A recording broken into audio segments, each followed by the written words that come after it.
በማይታመን ዋጋ በቡልጋሪያ አፍሪካ ህብረት አጠገብ በካሬ 70 ሺህ ብር ብቻ ታላቅ ቅናሽ አዘጋጅተን ብቅ ብለናል። ለ10 ደንበኞች ብቻ የሚቆይ ባለ አንድ መኝታ 78 ካሬ 100% ለሚከፍሉ በ5.5 ሚሊዮን ብር በቅድመ ክፍያ 7 ሚሊዮን ብር ሲሆን 10% ቅድመ ክፍያው 700 ሺህ ብር። ባለ ሁለት መኝታ 100 ካሬ 100% ለሚከፍሉ 7.3 ሚሊዮን ብር በቅድመ ክፍያ በ9.3 ሚሊዮን ብር 10% ቅድመ ክፍያው 932 ሺህ ብር። በአጭር ጊዜ ውስጥ በርካታ ቅንጡ አፓርትመንቶችን ለደንበኞች በማስረከብ የምስጋና ምስክርነትን ያገኘው ታማኝ ድርጅታችን አሁን ደግሞ ከ20 ካሬ ጀምሮ የንግድ ሱቅ አማራጮችንም ይዘንሎት መተናል። ፈጥነው በ0923 70 አሊያም በ0994 003949 ላይ ይደውለው። ሰመር ሪል ስቴት በማይታመን ዋጋ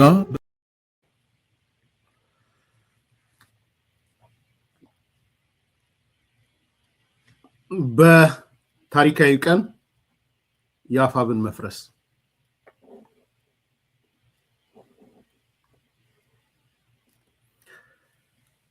እስክንድር ይቅርታ ይገባዋል አይገባውም? በዚህ ላይ እናጠነጥናለን ዛሬ።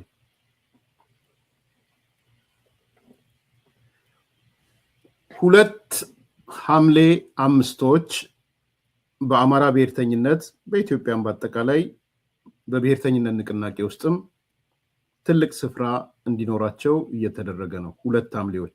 ሁለት ሐምሌ አምስቶች ሁለቱ ሐምሌ አምስቶች የተከሰቱት በ10 ዓመቱ መሆኑ ደግሞ ሌላ የኢትዮጵያ ፖለቲካ ውስጥ የተለመደ ታሪካዊ ክስተት እንዲሆን ያደረገ ነው። ብዙ ጊዜ አስተውላችሁ ከሆነ የኢትዮጵያ ፖለቲካ ውስጥ በ10 ዓመት ውስጥ ነው የሆነ ነገር ለውጦች የሚኖሩት።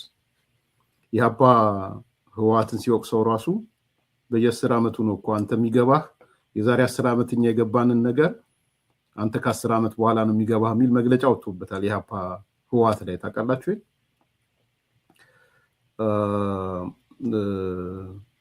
በየ10 ዓመቱ አንዳንድ ክስተቶች አሉና ከአማራ ብሔርተኛ ንቅናቄ አንጻር እኔ ኤርሚያስ ነው ይሄን እያልኩ ያለሁት።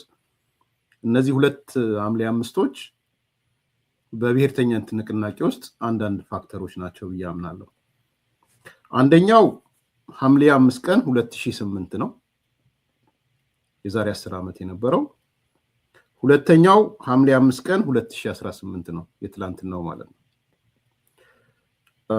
በዋጋ ደረጃ እኩል ናቸው እያልኩ አይደለም፣ ግን የሚተሳሰሩ ስለሆነ ነው ሁለት ታሪካዊ ክስተቶች ያልኳቸው። በ10 ዓመት ውስጥ የተደገሙ ሁለት ታሪካዊ ክስተቶች። ኢንሲደንቶቹ ነገሩን ዩተርን ያደረጉ ወይም ፓራዳይም ሽፍት ያመጡ ማለት ነው።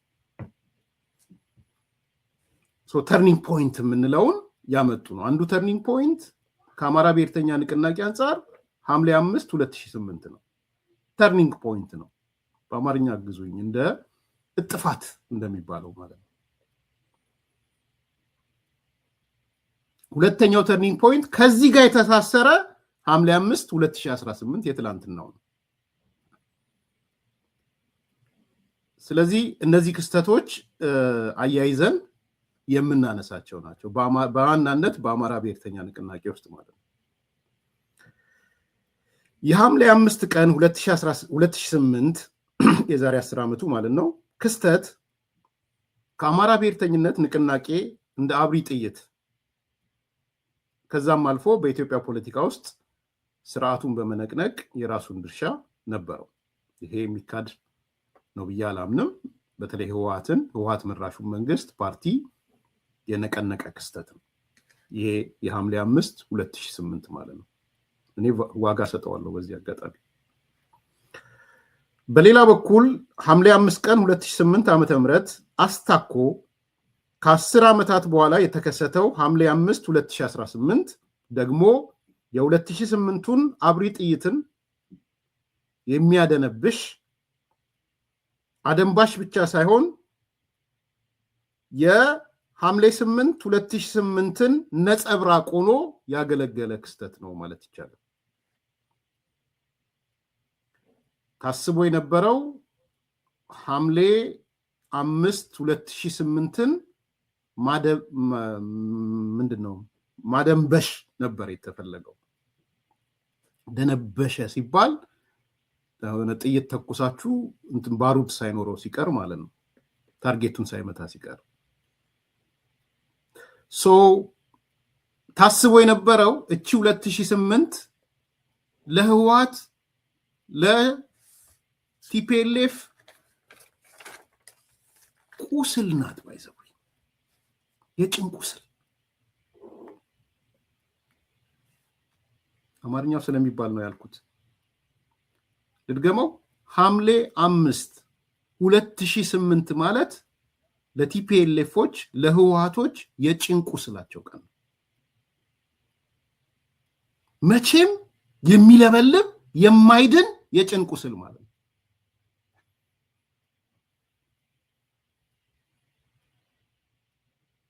ከጭን ቁስል በላይ ካለ አዲስ ኮምፓሶች አግዙኝና እጨምርበታለሁ።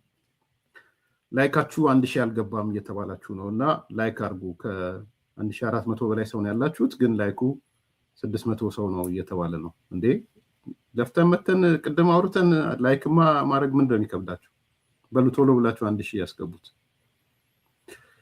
አለዛ በቃ ሞቲቬንም ቀንሽ እንትኔንም ቀንሼ ትቀልድ ነው። ግን በቃ ኃላፊነታችሁን ተወጡ። ላይክ አድርጉ፣ ሰብስክራይብ አድርጉ፣ ሼር አድርጉ። እየነገሩኝ ስለሆነ እዚህ እየጻፉም ስለሆነ ነው።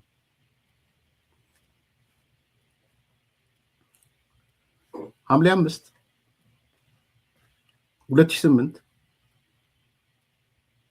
የዛሬ 10 ዓመት ለህወሓት በአጠቃላይ ለትግራይ ብሔርተኛ በልዩ ሁኔታ የማይድን ቁስል ነው።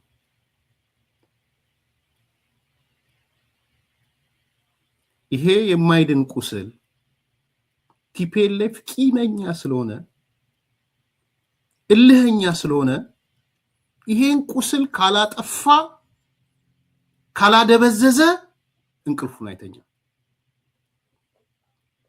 በደንብ እንድትገነዘቡት ስለፈለኩ ነው። እቺ ቀን ውግዝ ከማሪዎስ መባል አለባት። ሐምሌ 5 2008 የባከነች ቀን፣ ስተተኛ ቀን፣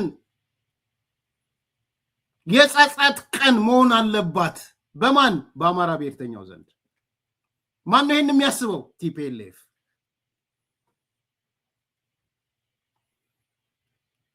ቂም የተያዘባት ቀን ናት።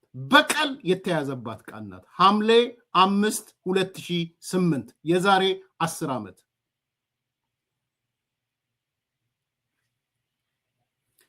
ባገኘው አጋጣሚ ህወሓት የከፈለውን ዋጋ ከፍሎ ሐምሌ 5ን ማደብዘዝ አለበት። ከታሪክ መፋቅ አለበት። ግንቦት 20 እንደተፋቀው ሐምሌ 5ም መፋቅ አለበት። ግንቦት 20 እንደተፋቀው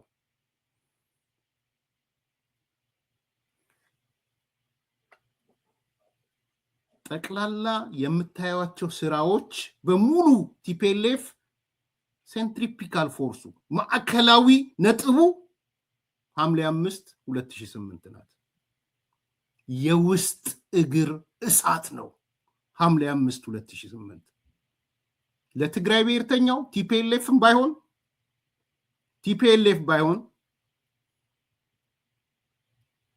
ለቲፒኤልኤፍ ደግሞ ላስኳሉ የእግር እሳት የውስጥ እግር እሳት ነው። ያቺ የውስጥ እግር እሳት መንደድ አለባት፣ መጥፋት አለ፣ ከታሪክ መፋቅ አለባት።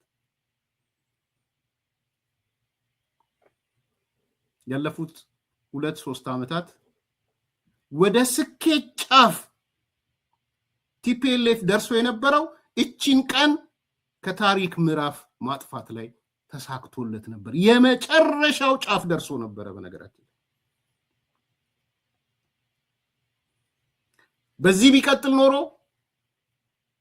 የሐምሌ 5 2008 ለ9 ዓመታት ያከበሩ የዘከሩ ሰዎች ከሆነ ጊዜ በኋላ እየወጡ በየዓመቱ ይቅርታ የሚጠይቁበት ቀን ይሆን ነበር።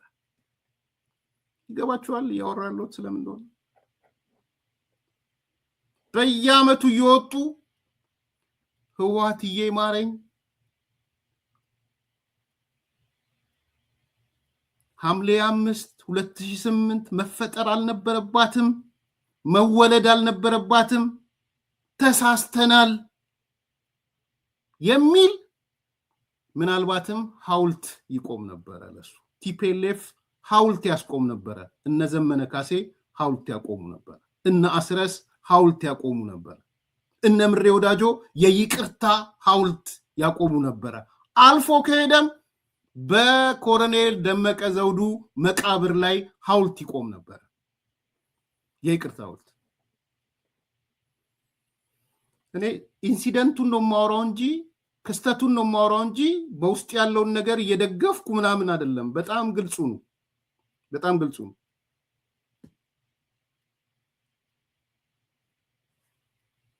ስለ ክስተቱ ነው ማወራው ቲፒኤልኤፍ 3 ዓመት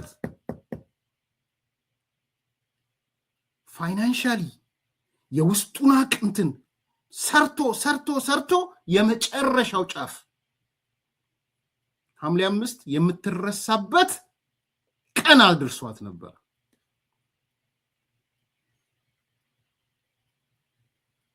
የተናደው ዛሬ እሱ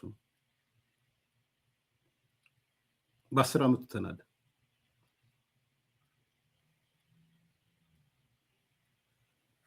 ለ9 ዓመት ለ8 ዓመት ለ7 ዓመት ለ6 ዓመት ለ5 ዓመት ለ4 ዓመት ለ3 ዓመት ለ2 ዓመት ሐምሌ 5 2008 ስትዘከር ነው በማን በአማራ ብሔርተኛው በማን በኢትዮጵያኒስት ውስጥ በነበረው ኃይል ዝክር እየተባለ መፈክር ወጥቶላት በነገራችን ላይ በየዓመቱ ድግስ እየተደገሰ መዘከሪያ ሆኖ እኔም እንዳቅሚቲ 8ኛው ዓመት ላይ ይመስለኛል ፍሎሪዳ ሄጄ ነበር ተጋቢ ፍሎሪዳ ቴምፓና ሚያሚ ታካኬ የተደረገው ሐምሌ 5 ነው ሌሎች ኬዞችም ነበሩት ፕሌን ትኬት ተቆርጦልኝ ፔፐሬንም እንዳቀርብ ወልቃይት ፋክተር የሚል ጽፌ ፍሎሪዳ ሄጃለሁ ቴምፓ ከዛ ሚያሚንም አይቻታለሁ በዛ አጋጣሚ ንቅናቄው ከየት ጫፍ እስከ የት ጫፍ እንደሆነ እንድታዩት ብዬ ነው ይሄን ያነሳሁት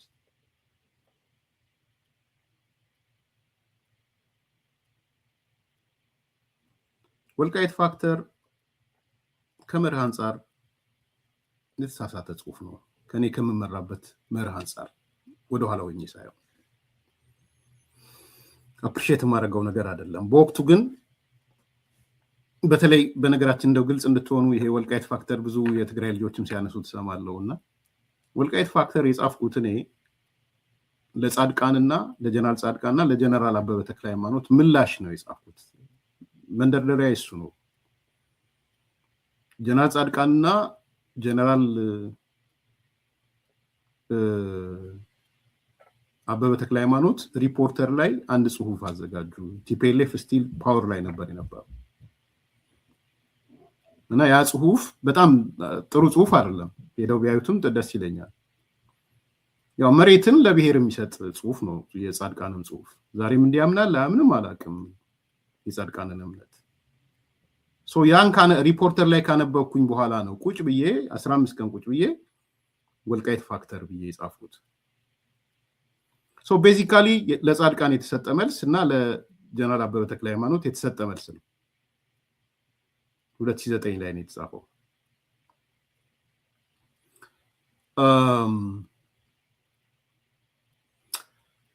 በይዘቱ ግን ዛሬ ላይ እንትንም ነው ግን ላይ ስማወርደው በይዘቱ ግን እኔ ካለኝ መርሆ ተቃራኒ ነበር በይዘት ደረጃ አሁን ሳይው በተለይ ከሆነ ጊዜ በኋላ ዞር ብዬ ሳይው ምን ማለት ነው ባጭሩ እኔ እምነቴ መሬቴ ማንንም ብሔር መሆን የለበትም ነው ባለቤት አልባ ከተማንም ስጽፍ እኮ መሬት አዲስ አበባ የሁላችንም ናት ብዬ ነው የጻፍኩት። ሁሉም ማለት ኦሮሞውም፣ አማራውም፣ ወላይታውም፣ ሲዳማውም መኖር እፈልጋለሁ አዲስ አበባ ብሎ የሄደና የኖረ አዲስ አበባ የሱ ናት ብዬ ነው የጻፍኩት። ዴፊኒሽኑ አዲስ አበባነት አዲስ አበባ መኖር ነው። ሌላ ክራይቴሪያ የለውም። የደም ምናምን የለውም። ድሬዳዋ ድሬ ነኝ ብሎ ለመኖር የትም ተወለድ ድሬ ከኖርክና ህይወትን ድሬ ካረክ በቃ የድሬ ነህ ማለት ነው። እኔ እንደዛ ነው ማምነው። እምነቴ ፖለቲካ እምነቴም የተገነባው ስብናዬንም ሼፕ ያረኩት በሱ ነው። ልክ ወልቃይት ጋር ስደርስ ግን ወልቃይት ፋክተር ብዬ መሬቱን ለብሔር ሰጠሁት። እሱ መሰረታዊ ስህተት ነው ብዬ አምናለሁ። አሁንም አምናለሁ።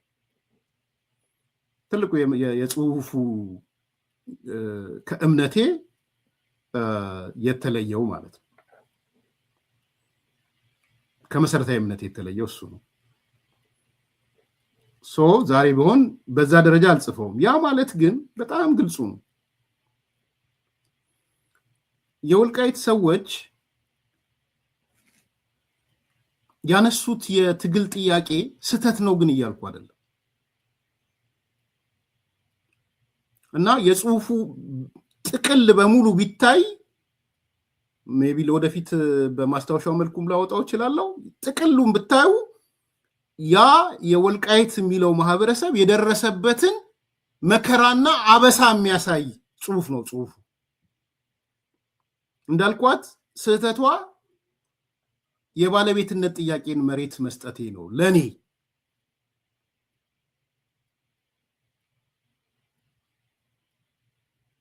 እንጂ ወልቃይቴዎች ወይም በወቅቱ የነበሩት ሰዎች የሚያነሱት ሪዘንትመንት፣ የሚያነሱት መገፋት፣ የሚያነሱት በደል ውሸት ነው ግን እያልኩ አልነበረም። ጽሁፉም እሱ ነው።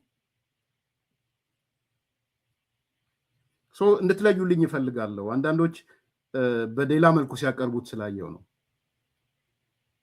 ከፖለቲካ እምነቴ ተነስቼ ነው መሬት እኔ ወልቃይት መኖር እፈልጋለሁ ቃል ወልቃይት የኔ ናት ብዬ አምናለሁ።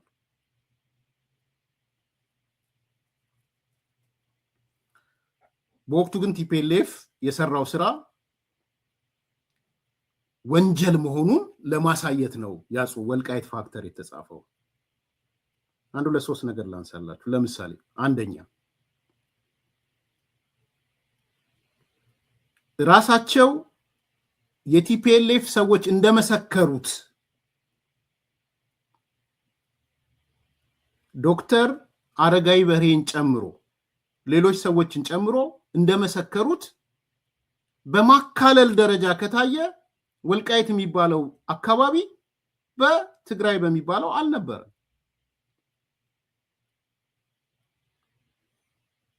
በጦርነቱ ወቅት ነው ወስደው የቀላቀሉት ወይም ከጦርነቱ በኋላ ነው የቀላቀሉት። ፋክት ቁጥር 1 ምሳሌ ዶክተር አረጋይ በርሄ በጽሁፍ ውስጥ እሱን ታገኛላችሁ። ምሳሌ ነው የሰጧችሁ ያለሁት። ሁለተኛ ወልቃይትን ወይም ዛራያ ሁመራ ምናምን በኃይል ከቀላቀሉ በኋላ በዛ አካባቢ ያሉትን አጌነስት የሆኑ ሰዎች የመግደል፣ የማባረር፣ የማሰደድ ስራ ሰርተዋል። ይሄ ፋክት ነው። ሁለተኛው ኮንቴንት ይዘት የምታገኙት በዛ በወልቃይት ፋክተር ውስጥ ይሄ ነው። አውስትራሊያ ተሰደዋል፣ ኦሃዮ ተሰደዋል፣ ሲያትል ተሰደዋል፣ ሎስ አንጀለስ ተሰደዋል።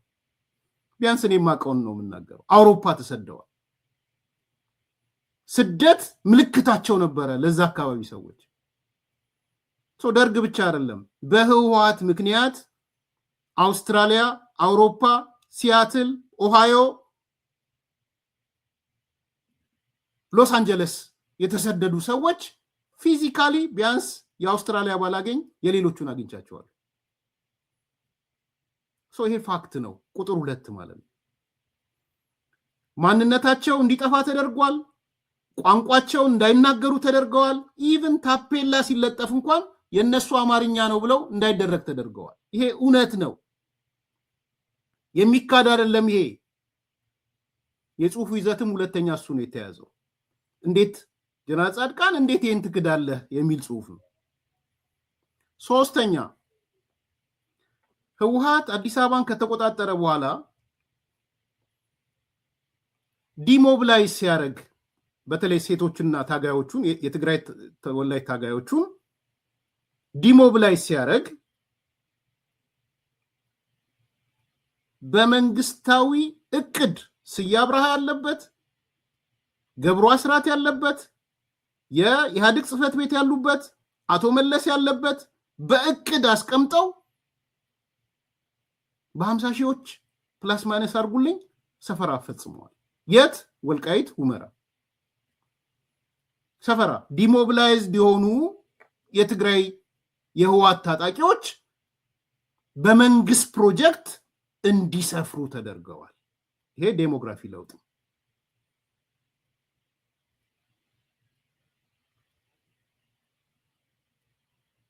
ይሄ ያልተደረገም ከሆነ ጻድቃን ለምን ይሄንን ትደብቃለህ ነው የጻፍኩትን። አለበት ጻድቃንም ባይዘው የዛ ፕሮጀክት ውስጥ ጻድቃን አለ፣ ስዬ አለ፣ ገብሩ አስራት አለ፣ የፓርቲ ጽህፈት ቤት አሉ፣ ያው መለስም አለ። ኳይ ለምሳሌ እኔም ሳናግራቸው ሲያትልም ኦሃዮ ሜጄ አንድ ታጋይ የህወሓት ታጣቂ ከዲሞብላይዝ ሆኖ መጀመሪያ ኦሪጂናሊ መቀሌ ከነበረ መቀሌ አልወሰዱትም። በታቀደ መንገድ ስለሆነ ነው እንጂ ያ ታጣቂ መኖር የምፈልገው ሁመራ ነው ብሎ ቢል ጥያቄ አላነሳም ነበር። በታቀደ መንግስታዊ እቅድ ዴሊብሬት በሆነ የዴሞግራፊ ለውጥ እሳቤ የተወሰደበት የማስፈር ስራ ተሰርቷል።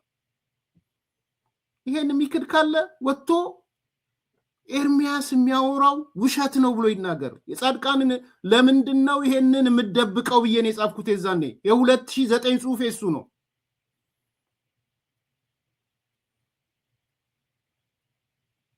ሌላ የማንነት ጥያቄ ያነሱ ሰዎች እየተሰደዱ እያሳደደ ቲፒኤልኤፍ መጥቷቸዋል። ይሄም እውነት ነው። እያሳደደ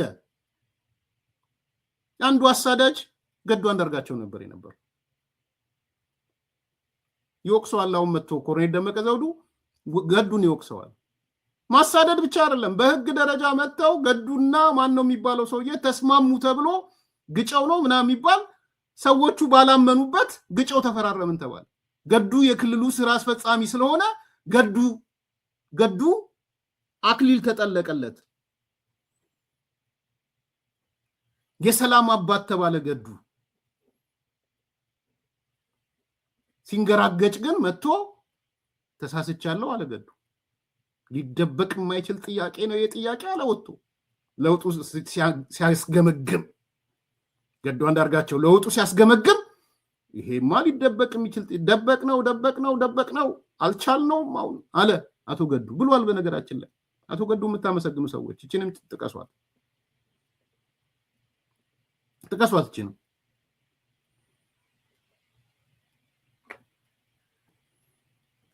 እኔ አጠቃላይ ይሄ ቦታውን ስፔሲፊክ አላቃቸውም። ሄኖክ በቃ በወልቃይት በሚለው ፋክተሯን ውሰዱና ዳንሻ አለበት ሁመራ አለበት እና እኔ ፊዚካሊ ማላቀው ኮንሴፕቱን ነው እያነሳ ያለሁት። ስለዚህ በወቅቱ የጻፍኩት ጽሁፍ ለጀነራል ጻድቃን ምላሽ ለጀነራል አበበ ተክለ ሃይማኖት ምላሽ ቢሆንም በይዘት ደረጃ ግን አሁን ያነሳዋቸው ፋክቶችን ያስቀመጠ ነው። ያን ፋክት ቻሌንጅ የሚያደርጉ ከሆነ አሁንም ወጥተው ቻሌንጅ ያርጉ። ነምበር 1 ከጦርነቱ ከህወሓት ትግል በፊት ወልቃይት በትግራይ ክልል ውስጥ ከነበረ አው በትግራይ ክልል ነበረ ብለው እሱን ያምጡ። አንድ እኔ ሩቅም ፍትህ እንዳነሳው 45 ምናምን አልሄድኩም። መነሻዬ ህወሓት ትግል ከጀመረበትና ጀነራል ማነው ዶክተር አረጋይ በሬ ከተና ያረጋይ በሬ ድምጽ ስላለ ነው። ፍትህ ከፈለክ ማስመስማት ትችላለህ። አንተ አረጋይ በሬ የህወሓት እንትን ነው። አረጋይ ብቻ አይደለም በኋላ ላይ መጣኩ። እንደውም ድምጹን ባመጣው ጥሩ ነበር። በቅርብም ትክክል አይደለም ያለው ታምራት ላይ እኔን ማምጣት ይችላል። ባይሰው ታምራት ላይ እኔ እኮ ሪዮት ሚዲያም ላይ ሄዶ በቅርብ ጊዜ ነው የወልቃይት ጉዳይ በህገወጥ መልኩ ህወሓት የወሰደው ነው እኮ ብሏል። ታምራት ላይ እኔ ከዛ እንትናንም መጨመር ትችላላችሁ የኢህዴን መስራቾቹ እነ እዚህ ሀገር ያለውን ጨምራችሁ ያሬድ ጥበቡን ጨምራችሁ ማለት ጆቤን ማን ጀቤሳ ስለዚህ is not only ዶክተር አረጋይ በርሄ ብቻ ሳይሆን ታምራት ላይኔም ሌሎቹም ያነሱት ጉዳይ ነው ሶኔ I don't want to go to further አንተ እንዳነሳው 1940 ውስጥ እንሂድ ወይ ምናምን ያልከው እኔ እሱ አልሄድኩም እኔ መሄድም አላስፈልገኝም ቀደም ያልኩ ነው እኮ በመሪ ደረጃ የኔ ጽሁፍ ስተቱ ከእምነቴ የሚጋጭ ነገር ነው የጻፍኩት ሌትሊ ሪለርን ምለሱን ነው እኔ መሬት የኢትዮጵያ ነው ብዬ ነው ማምነው መሬት ለብሔር ሊሰጥ አይገባም ብዬ ነው ማምነው ብሔርና መሬት መንፈራቀቅ አለባቸው ብዬ ነው ማምነው ጽሁፌ ግን መሬትና ብሔርን አጣብቋል እሱ መሰረታዊ ስተት ነው ያልኩ ነው ያለው ኦኬ ከመሰረታዊ መርሆቼ የሚጋጭ ነው ዛሬ ብትጠይቀኝ እኔ ወልቃይት የማን ነው ብትለኝ የኢትዮጵያ ነው ማለት አዲስ አበባ የማን ነው ብትለኝ የኢትዮጵያ ነው ማለት የሁሉ ድሬዳዋ የማን ነው ብትለኝ የኢትዮጵያ ነው ማለት ወለጋ የማን ነው ብትለኝ የኢትዮጵያ ነው ማለት ሶማሌ ክልል የማን ነው ብትለኝ የኢትዮጵያ ነው ማለት መሬትና ብሔር መነጣጠል አለባቸው መሬት ሚንስ ኦፍ ፕሮዳክሽን ነው መሆን ያለበት የምርት ግባት ህገ መንግስትም ተመንጭቆ መውጣት አለበት ከህገ መንግስቱ የመሬት አጀንዳ ከዚህ መርህ የሚጋጭ ነው የኔ ጽሁፍ ይጋጫል ማለት ግን አጠቃላይ ሐሳቡ ይጋጫል ማለት ግን አይደለም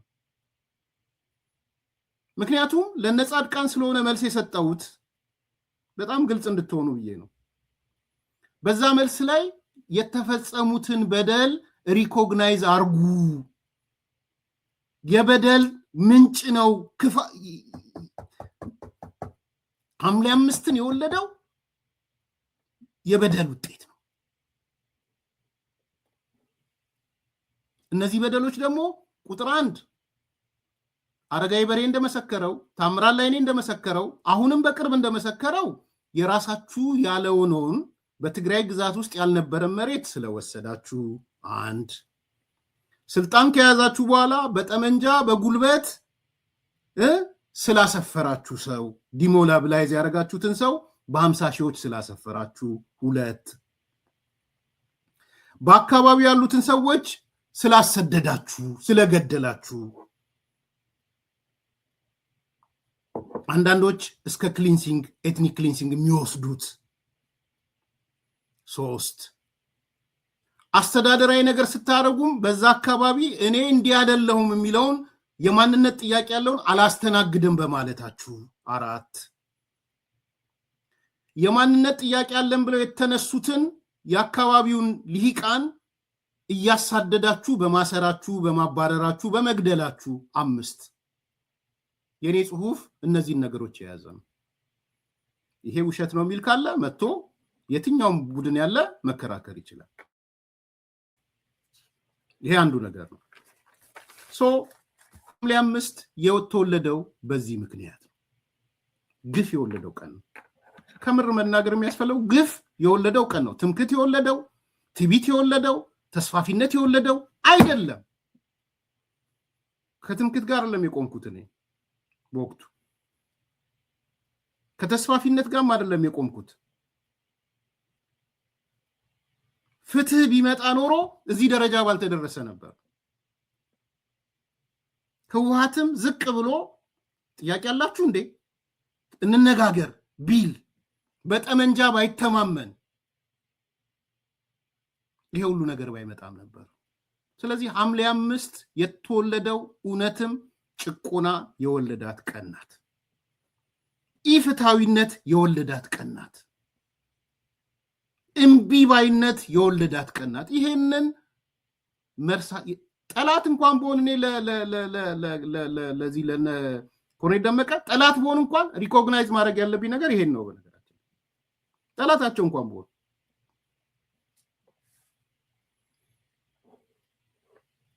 ቲፒኤልኤፍ የወገብ ተባይ ስለሆነበት እቺ ቀን የጭንቁ ስል ስለሆነችበት የውስጥ እግር ህመም ስለሆነበት እቺን ቀን መገልበጥ ፈልጎ ነበር ዛትስ ዋይ ፋኖን እነዘመነን የጠራቸው ከዛ ዲፖለቲሳይዝ ሊያረጋቸው ሞከረ አረጋቸው ፎር ዛት ማተር እንደዛ 9ኛ ዓመት 8ኛ ዓመት 7ኛ ዓመት 6ኛ ዓመት 5ኛ ዓመት 4ኛ ዓመት 3ኛ ዓመት 2ኛ ዓመት ብለው ብረሳሽ ቀኝ ትርሳሽ ምናምን ሙሲያችን ብለው ሲያከብሩ የነበሩ ሰዎች በረዶ ውስጥ ገቡ ቀለጡ በረዶ ውስጥ እንደ በረዶ ቀለጡ ያኔ 10ኛ ዓመቱ ላይ ተወለደ ሐምሌ 10 2018 ተወለደ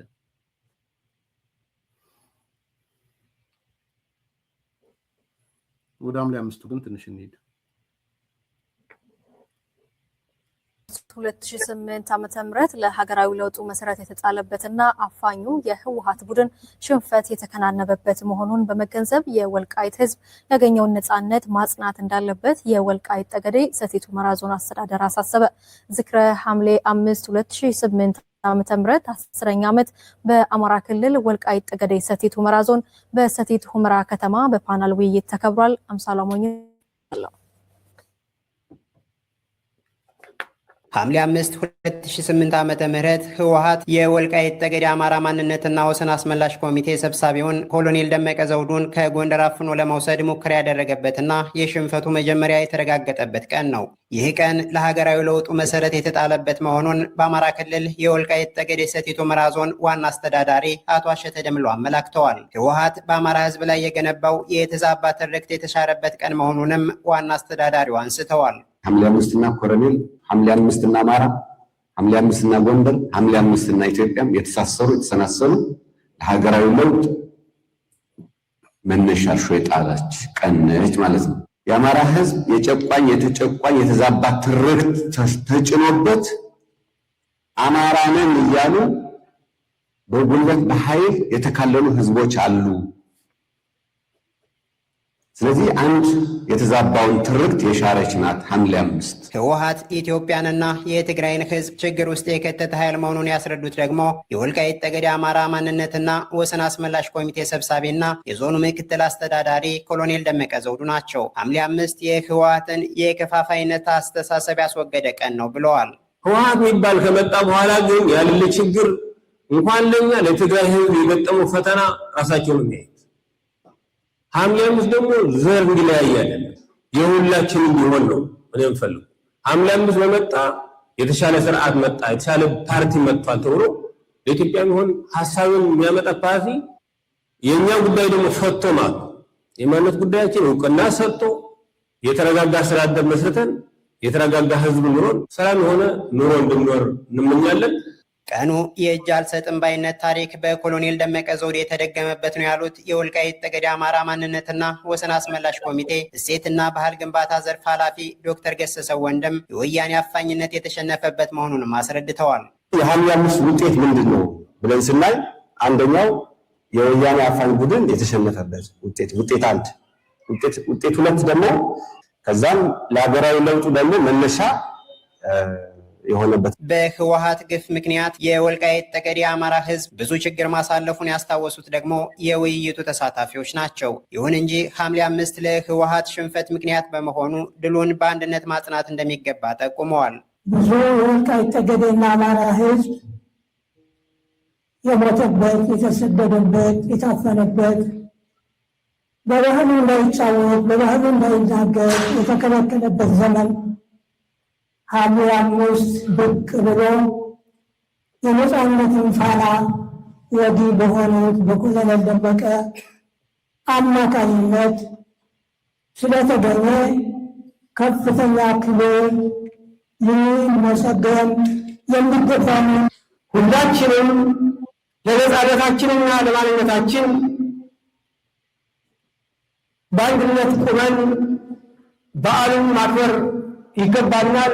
በብዙ መስዋዕትነት የተገኘውን ነጻነት አጠናክሮ መቀጠል የዚህ ትውልድ አደራ መሆኑም በውይይቱ ተመላክቷል።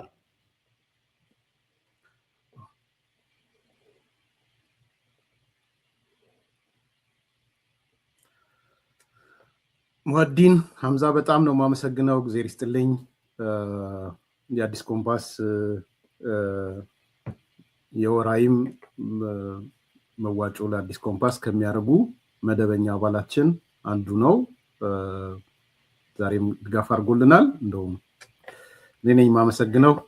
በጣም አመሰግናለሁ። ሞዴኝ ጊዜ ይስጥልኝ። ቴንክ ዩ። እንግዲህ አንድ ጥያቄ እየጠየቃችሁ ራሳችሁን እንድትሄዱ ፈልጋለሁ። የሁሉ ጥንቅጥ እንዳይመጣ ህወሓት በዛ ዘመን ላይ አማራ ነኝ ለሚሉት ሰዎች ማንነቴ አማራ ነው ለሚሉ እውቅና ቢሰጥ ኖሮ ምን ነበረ ችግሩ? እስቲ ንገሩኝ። እስቲ ለዚህ መልስ ፍትህን ጨምራችሁ መልስ እየሰጣችሁ ሄዱ። እዛ ውስጥ የሚኖሩ ነዋሪዎች አሉ፣ ህዝቦች አሉ። እኛ አማራዎች ነን አሉ። ተጋሩ አይደለንም፣ አማራዎች ነን አሉ። ማንነታችን እውቅና ይሰጠው አማራ ስለሆነን አሉ። ለምንድን ነው የተከለከለው? እያሰባችሁበት እንድትሄዱ።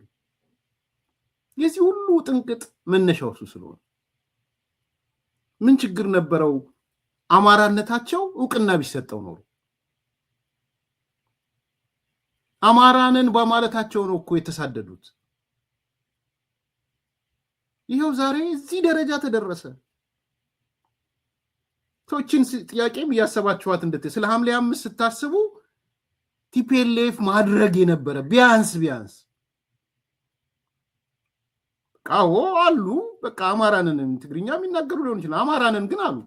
ለምን እውቅና ማሰጣቸው? እዚህ ደረጃ ደረሰው ይሄ ጉዳይ። ትምክህት፣ ቲቢት፣ በጠመንጃ ማመን። ስለዚህ ሐምሌ 5 የወለደው እሱን ነው። ሐምሌ 5 2008 ዓ.ም በጎንደር በተደረገው ትግል መነሻነት ህዝቡ ከህወሓት አገዛዝ ነጻ መውጣቱን በአማራ ክልል የወልቃይት ጠገዴ ሰቲት ሁመራ ዞን አስተዳደር ገለጸ። ዝክረ ሐምሌ 5 2008 ዓ.ም 10ኛ ዓመት ሐምሌ 5 የማይታጠፍ ቃል የማይፈታ ትጥቅ በሚል መሪ መልእክት በአማራ ክልል ወልቃይት ጠገዴ ሰቲት ሁመራ ዞን በሁመራ ከተማ ተከብሯል። አምሳሉ አሞኘ ተጨማሪ መረጃ ደርሶናል። ሐምሌ 5 ቀን 2008 ዓመተ ምህረት የህወሓት ቡድን የወልቃይት ጠገዴ አማራ ማንነትና ወሰን አስመላሽ ኮሚቴ ሰብሳቢውን ኮሎኔል ደመቀ ዘውዱን ከጎንደር አፍኖ ለመውሰድ ያደረገው ሙከራ የከሸፈበት ቀን ነው። ከዚያ ጊዜ በኋላ በተካሄደው ህዝባዊ ትግል ሀገራዊ ለውጥ መምጣቱን ተከትሎ የወልቃይት ጠገዴ ህዝብም ከህወሓት አገዛዝ ነጻ መውጣቱን የዞኑ ዋና አስተዳዳሪ አቶ አሸተ ደምለው ገልጸዋል። አማራዊ ማንነታችን ወንጀል ሆኖ ኢትዮጵያን መውደዳችን እንደ ኃጢአት ተቆጥሮብን በየጊዜው በርካታ ማይካድራዎችን አሳልፈናል። ህዝባችን የማያቋርጥ ትግል አድርጓል። በነፃነት ትግሉ ሺዎች ተሰውተው በርካቶች አካላቸው አጥተው በመቶ ሺዎች ተፈናቅለው በ10 ሺዎች ከሀገር ተሰደው መራር ዋጋ ቢከፍሉም በስተመጨረሻ የሐምሌ 5 የድል ችቦ መለኮስ የትግሉን አድማስ አሰፋው። በዕለቱ የህወሓት ቡድን ቤታቸውን ከቦ የኃይል እርምጃ ለመውሰድ ሲሞክር ራሳቸውን ለትግሉ አሳልፈው በመስጠት ትግሉን ትውልድ እንዲያስቀጥለው ማድረጋቸውን የዞኑ ምክትል አስተዳዳሪና የሰላምና ጸጥታ መምሪያ ኃላፊ ኮሎኔል ደመቀ ዘውዱ አስታውሰዋል። የሰው ደምን መጣጮችን ገድዬ ራሴን በክብር መስዋዕት እሆናለሁ። ቀሪውን የማንነት ጥያቄውን ትግሉ የወልቃይት ጠገዴ አማራ ህዝብን ያስመልሰዋል የሚል እምነት ነበረኝ። በሚገርም ሁኔታ ግን እኛ የወልቃይት ጠገዴ ህዝቦች በወያኔ ህወሓት መራሹ ስርዓትን ብዙ ወንድሞቻችንና ቢገደሉም ታፍነው ቢወሰዱም እግዚአብሔር አግዞን ዛሬ ነፃ ወጥተን ራስ በራሳችን እየተደራደርን እንገኛለን። ኮማንደር ደጀኔ ማሩ የኮሎኔል ደመቀን ከበባ ለመስበር ከሰሮቃ ተነስተው ጎንደር በመግባት ህወሓትን የተፋለሙበትን ሁኔታ ያስታውሳሉ። በዚህ ሰዓት ነው የዛሬ 10 ዓመት ነው እንደ አፄ ቴዎድሮስ ሽጉጤን ጠጥቼ እሞታታለሁ እንጂ አንተ ግን ከእግዚአብሔር ጋር ድረስ አለኝ። ከወለቃ ተነስተን በአወኑ አድርገን ከወንዝ ለወንዝ አድርገን ነው እንግዲህ 11 ሰዓት ለወንድሜ የደረስንለት። ይሄ ማለት የአማራ ጀግንነት፣ የአማራ ቆራጥነት፣ የአማራ ልብ ሙሉነትን ስለሚያሳይ ነው። ሐምሌ 5 በጠንካራ የትግል መንፈስ የተገኘ ድል መሆኑን በዕለቱ የተገኙት የአዲስ አበባ ዩኒቨርሲቲ የፍልስፍና መምህር ዶክተር ዳኛቸው አሰፋ ተናግረዋል። የሁለት ኃይሎች ግጥሚያ ነው ለኔ። በአንድ በኩል በጣም ጠንካራ የሆነ ግዑዛዊ የሆነ የማይበገር ኃይል፣ በሌላ በኩል ደግሞ አልበገርም የሚል ጠንካራ መንፈስ የተገናኙባት ቀን ናት። ማን እንዳሸነፈ ይሄው የዛሬ ሴሌብሬሽናችን የዛሬው እንትናችን ይመሰክራል። ቀኑ በርካታ ወገኖች መስዋዕትነት የከፈሉበት መሆኑን የተናገሩት የበዓሉ ታዳሚዎች የማንነት ትግሉ ዳር እስኪደርስ ሁሉም በጋራ እንዲረባረብ ጥሪ አቅርበዋል። የዛሬ እነዚህ የሁለት ቀን ዘገባዎች ናቸው። እነዚህ የሐምሌ 5 በዚህ መልኩ እየተላለፈ ነው። እንግዲህ ወደ ነጥቡ እንሄዳለን። ትልቁ ቁም ነገር ከአማራ አንጻር ወይም ከአማራ ብሔርተኝነት አንጻር ኢቭን ከኢትዮጵያ ትግልም ልትሉት ትችላላችሁ፣ በዛ ውስጥ ስለሚያስቡትም አወዛጋቢ ነው። የኢትዮጵያ ትግል መነሻው ሐምሌ 5 ነው አይደለም ሌላ ጉዳይ ሆኖ እንደ አብሪ ጥይት ማለት ነው። እሱን ለጊዜው ልተወውና አከራካሪ አወዛጋቢ ነገሮች ስላሉት ነው እሱ። ነገር ግን በአማራ ትግል ውስጥ ሐምሌ 5 የአማራ ብሔርተኝነት ላይ ቁልፍ ቦታ ነው ያለው። ይሄ መካድ አይቻልም። ጉዳዩ የኮሎኔል ደመቀ ዘውዱ መሆን አለመሆን አይደለም።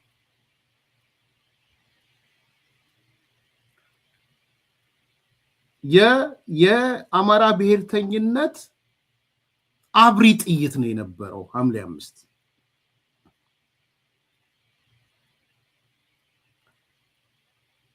የሚጠቅም ጎን ይኖረዋል፣ ጉዳት ይኖረዋል። እዛ ውስጥ እየገባው አይደለም። ይሄ ቀን ሄዶ እንዳያችሁት ወልቃይት ብረሳሽ ቀኜ ትርሳሽ የትግል ምልክት ሙሴ ዛሬ የምታያቸው አብዛኞቹ የአማራ ብሔርተኞች ሙሴያችን ደመቀ መኮንን ብለው ደመቀ ዘውዱ ብለው ነው ሲጽፉ የነበረው።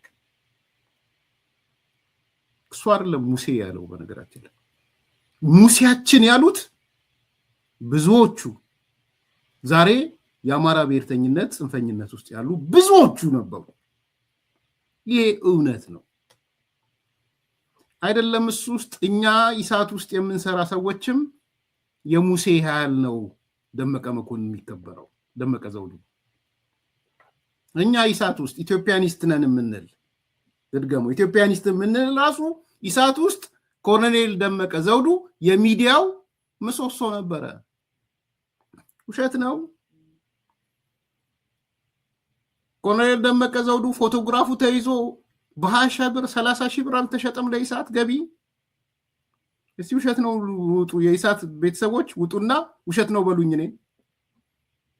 እኔ የተገኘውበት መድረክ ታማኝ በየነ የተገኘበት መድረክ 30 ሺህ ብር 40 ሺህ ብር ለኢሳት ገቢ የኮሎኔል ደመቀ ዘውዱ ፎቶ አልተሸጠም ከንግስት ከምትባለው ጋር። ውሸት ነው ይሄ። ስሙንም ይጠሩት አይመስለኝም አሁን ሳስበው አንዳንዶቹ። ልክ ነው ልክ አይደለም ሌላ ጉዳይ ነው እንዳልኩት። ነገር ግን ከአማራ ብሔርተኝነት አልፎ ኢትዮጵያኒስት ነን የሚለው ራሱ ኮሎኔል ደመቀ ዘውዱን እንደ ሙሴ ወስዶት አሜሪካ ድረስ አውሮፓ፣ አውስትራሊያ በተለይ እነዚህ ኦሃዮ፣ ሎስ አንጀለስ፣ ሲያትል የተገኘውባቸው ነው የምነግራችሁ። ጨረታ ሲሰራ ንግስትና ኮሎኔል ደመቀ ዘውዱ የጨረታው አንድ አካል ናቸው።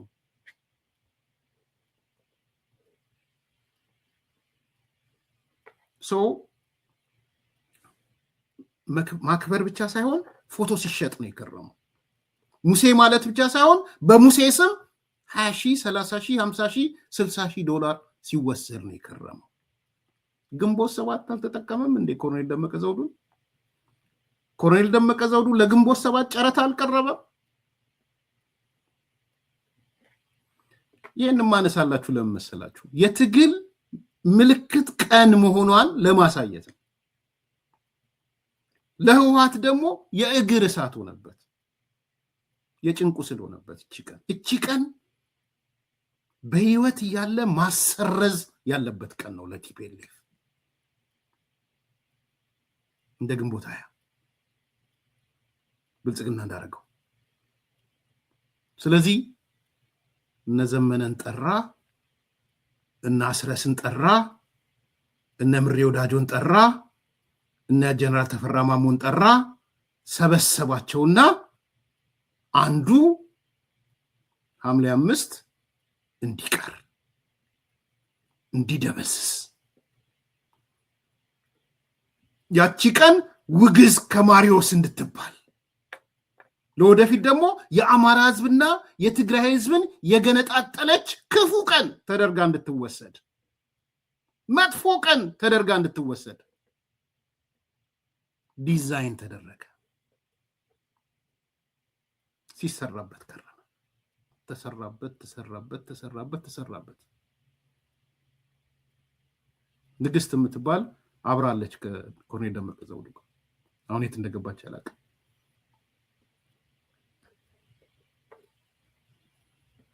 በኋላስ የጎንደሮቹ ደነገጡ። አፋብን የሚባለው ስብስብ ደነገጠ። ህወሓት ዘመነን ላከችው። የአፋብን ሊቀመንበር እስክንድርን መታችው። መጀመሪያ በዛ ዙሪያ ያሉትን በሙሉ መታቻቸው። እንዳለ ሰብስባ መታቻቸው። እንረዳት ፕሮፌሰር ማን ነው ምናምን ጥለው ወደ አዲስ አበባ ገቡ። የረዳት ፕሮፌሰር አግዙኝ የጎንደር ልጆች ደንግጠው አይ ነገር ብለው ጥለው ገቡ። እስክንድር ተመታ። እስክንድርን የመታው ቲፒኤልኤፍ ነው በነገራችን ላይ። እነ ጀነራል ተፈራ ማሞ ብድግ ብለው ወጡ። ስቶሪውን ነው የምነግራችሁ። እንደ ስቶሪ መናገር ስለፈለኩ ነው ዛሬ። ዘመነ ትእዛዝ ተሰጠው። ሂድና አፋባን ምናምን የሚባለው ፈርሷል፣ ቀኝ ትርሳሽ ምናምን የሚለው ፈርሷል፣ ከህወሓት ጋር ጠላት ምናምን የሚለው ፈርሷል፣ እስክንድር ተመቷል። እነ ረዳት ፕሮፌሰር ማን ነው የሚባለው ወደ እንደ ስማቸውን ረሳ ነው ወደ አዲስ አበባ ገብተዋል። እነ ኮሎኔል ፋንታውን አዲስ አበባ ገብተዋል። እነ መቶ አለቃ ካፒቴን ማስረሻ ወደ አዲስ አበባ ገብተዋል። መተናቸዋል። አሁን ዘመነ ሂድና አፋብን ጋር ሄደህ አሳምን። ምንድነው የምታሳምነው? ወልቃይት ምናምን ምዕራብ ትግራይ የሚባል የኛ አጀንዳ አይደለም፣ የብልጽግና አጀንዳ ነው። አሁንም የተቆጣጠረው ብልጽግና ነው። ከብልጽግናም አልፎ ኦህዴድ ነው የተቆጣጠረው። ምዕራብ ትግራይን የያዛት ኦህዴድ ነው። ወልቃይትን የያዛት ኦህዴድ ነው። ሁመራን የያዛት ኦህዴድ ነው። እቺን ሄደህ አሳምን ተብሎ ተላከ። ማ ዘመነ። እውነት ነው የምነግራችሁ። ኢያሱ ረዳት ፕሮፌሰር ኢያሱ ረሳሁት ያልኳችሁ ጥሩ ወዳጄ ነው። እነ ረዳት ፕሮፌሰር ኢያሱ ተመተው ሄደዋል። እስክንድር ወገቡን ተመቶ ይወጥቷል። ካፒቴን ማስረሻ ወገቡን ተመቶ ወጥቷል። ኮሎኔል ፋንታው ሟቦ ወገቡን ተመቶ መጥቷል። ሌሎች ወጣቶች ተመተው የዚህ ጥያቄ ያላቸው ወጥተው ማቀርተዋል። እነ ዘመነ ማቀርተዋል። እነ ጀነራል ተፈራ ማቀርተዋል። እነ አስረስ ማቀርተዋል። እነ ምሬ ወዳጆ ምሬ ወዳጆም ተነገረው፣ ዘመነም ተነገረው፣ አስረስም ተነገረው። በአፋብን በኩል ሐምሌ 5 የምትቀበርባትን ቀን ሊያውጁ ስብሰባ ጠራ። ዘመነ ፕራይም ሚኒስትር ትሆናለን የተባለው ባይዘወይ ዘመነ ህወሓት ቃል የገባለት ፕራይም ሚኒስትር ትሆናለህ ብሎ ነው ለዘመነ። ፕሬዝዳንትም ከሆነ ፕሬዝዳንት፣ ጠቅላይ ሚኒስትርም ከሆነ ጠቅላይ ሚኒስትር ነው የምትሆነው፣ ቀጣዩ ጠቅላይ ሚኒስትራችን አንተ ነህ ተብሏል። ከባድ ስልጣን ነው፣ ህልም ነው። የአባቶችን ወንበር የምትረከበው አንተ ነህ። አባቶች ለሶኮልድ አባቶች ዙፋኑ የምትረከበው የ4 ኪሎ ወንበር ያንተ ነው ዘመነ ተብሏል። ሮጦ መጣ፣ ስብሰባ ጠራ፣ አፋብን ስራ አስፈጻሚ ብሎ በዚህ ጉዳይ ላይ እንወስን፣ ከህወሓት ጋር ስለሚኖረን ትብብር እንወስን። ስንወስን ግን ቅድመ ሁኔታ አላቸው እነሱ። ምዕራብ ትግራይ የሚባል 40% የሚባል መሬት የኛ ነው ብለዋል። ዛሬ መግለጫ ወጥቷል። ባይዘው ቲፒኤልኤፎች 40 በመሬታችንን አስለቅቀን የትም አንገባም። ዛሬ መግለጫ ወጥቷል። ዛሬ ሩቅ እንዳይቱ ዛሬ ለዲያስፖራ ምናምን ባሉት መግለጫ ላይ 40% መሬታችን በጠላት እጅ ነው ያለው ብለው መግለጫ ወጥቷል። ዛሬ ዘሜ ኮራ ብላ መጣች።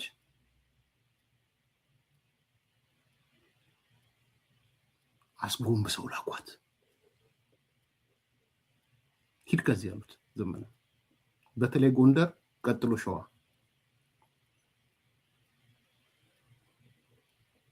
ጎንደሮቹ ቅድመ ሁኔታ ስጣቸው ለቲፒኤልኤፎች አብረን እንሰራ ከሆነ ወልቃይትን አንጠይቅም በላቸው። ምዕራብ ትግራይ የሚሉትን አቁሙ በላቸው። እኛ ቅድመ ሁኔታ አለን። የአማራ ርስት የምንለውን አነካም ብለው ካሉ አብረን እንሰራለን። ሂድና ንገራቸዋል። ዘሜ ተነግሮት የመጣው ኦፖዚት አፋብን ከህወሓት ጋር መስራት ከፈለገ ምዕራብ ትግራይን ይልቀቅ ነው፣ አቋም ይውሰድ ነው አፋብን የተባለው። አፋፉን ብለው አፋፉን ዘመነ ሸኙት። አየሯን እያየች የምትገላበጠው አስረስ ብናጠናው ይሻላል። እውነተኛ ነገር ነው የምነግራችሁ። ባይዘው እንደው ይሄ ነገር በደንብ ብናየው ብንመለከተው ከህዝባችን አንጻር ልዩ ጥናት ቢሰራ ልዩ ምርምር ቢሰራ ምናምን ብሎ እሷ እንደ አሳ ውሃ ውስጥ እንዳለ አሳ አለች ዘመነ አስረስ። አቋምም አልወሰደች።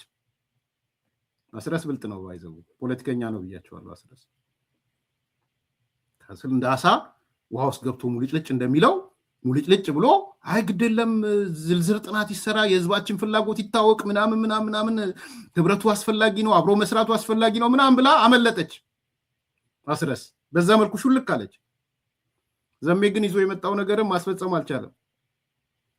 አደባባይ ወጣና የውስጥ ኃይሎቻችን አስቸግረዋል አለ ዘሜ። ከ1000 የአብይ አህመድ ወታደሮች አንድ የውስጣችን ኃይል እያናጋን ነው ብሎ በይፋ ተናገረ ዘመነ። ያልተናገረውን አይደለም የምናገረው። ከ1000 የአብይ ወታደሮች ቃል በቃል ከ1000 የአብይ ወታደሮች አንድ የውስጣችን አስቸጋሪ ኃይል አመሰን ብሎ ተናገረ ዘመነ።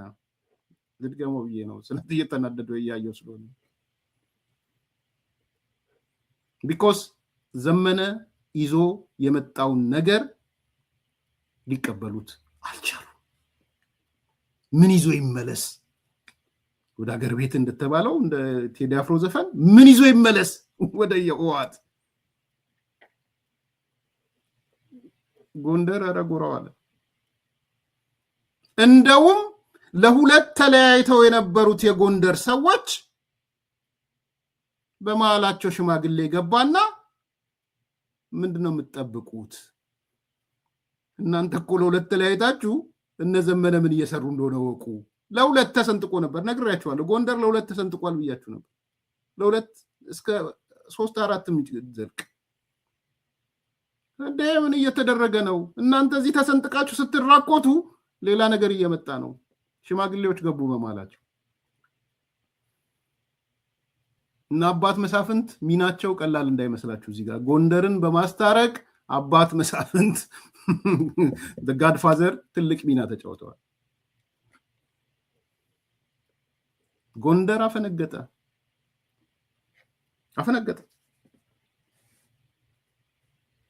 የጎንደር ልሂቃን አፈነገጡ።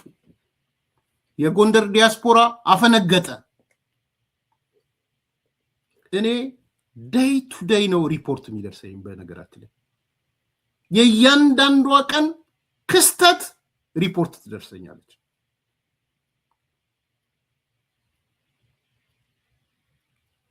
በህብረት ነው ከዲያስፖራ እስከ ታጣቂው ጎራዴ ሳለው። በነገራችን ላይ የጎንደሩ ልሂቃኑ በል ፖለቲከኛው በል ታጣቂው በል ዩኒፋይድ ሆነ። እንደ ሐምሌ 5 ልጠፋብን ነው ወይ? ብረሳሽ ቀኜ ትርሳሽ የምትል ቀን ልንረሳት ነው ወይ? የትግል ምልክታችን ሊጠፋ ነው ወይ? በቀል፣ እልህ፣ ቁጣ ያረገዘ ቅኔ ይዘው መጡ። ቅኔ መዝረፍ ጀመሩ። ይሄን የሆነው ከዛስ ሽማግሌዎቹ ሌሎቹ ለሁለት ተገንጥለው የነበሩትን የጎንደር ፋኖ ወይም አፋብን የሚባለውን በግልጽ ውይይት አስገቧቸው። ካስገቧቸው በኋላ ክርክር ጀመሩ። ተወያዩ። ከተወያዩ በኋላ መግለጫ ለማውጣት ወሰኑ። በጋራ እንሆናለን። አንድ መግለጫችን ግን ልዩ ቀን መሰረት ማድረግ አለባት አሉ። ልዩ ቀን መቼ? ሐምሌ 5ን ሴንተር ያደረገች መሆን አለባት። ያኔ ምን ይሆናል? ታሪክ ራሱን ይደግማል ይሆናል። በጣም የጎንደር ባለቅኔዎች ናቸው በእውነት። ጎጃም ባለቅኔ ነው፣ ግን ጎንደሮቹ እዚህ ጋር በልጠዋቸዋል። ሊቃኑና እንትኑን ያልኩት ከትጥቅ ትግል ጋር ስለ ህዝብ አይደለም ነው የማወራው። አይ ዝም ብለን ባዘቦት ቀን ሐምሌ 3 ሐምሌ 4 ከምናደርገው ሐምሌ 5 እናርገው ብለው ወሰኑ። ሐምሌ 5 የጎንደር መግለጫ ወጣ። ሐምሌ 5 እኔ ነግሬያችሁ ነበር። በቅርብ ጠብቁ እያልኳችሁ ነበር። ይህችን ቀን ጠብቀው ሐምሌ 5 ታሪክ የታደሰበት ቀን፣ ዳግማዊ ታሪክ፣ የ10 ዓመቱ ታሪክ ብለው ይዘው ወጡ።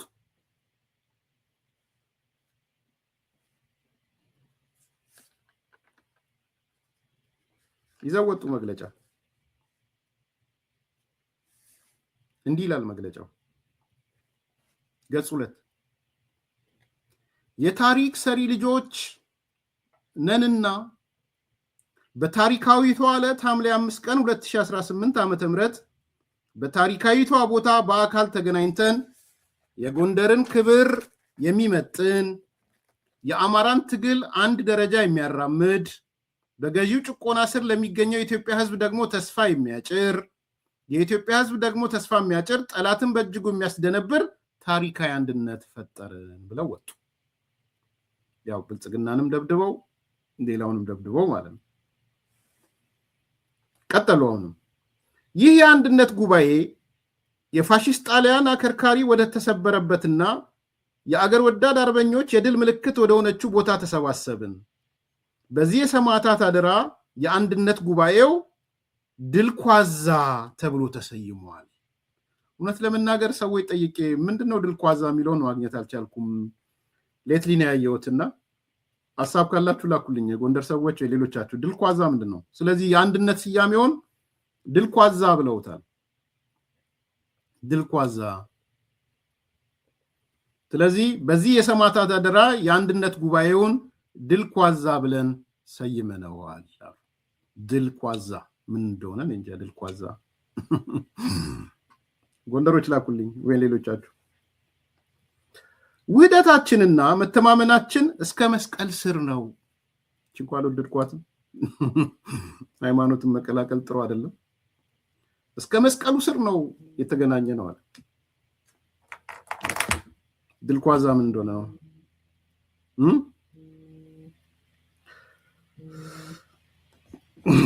ቴንክ ዩ። ውህደታችንና መተማመናችን እስከ መስቀሉ ስር ነው። የዛሬው ድላችን ታሪክ ራሱን የደገመበት ነው። ድል ኳዛ የቦታ ስም ነው። እሺ፣ ስለዚህ ድል ኳዛ ተብሎ ተሰየ። አንድነት ጉባኤው ድል ኳዛ ተባለ።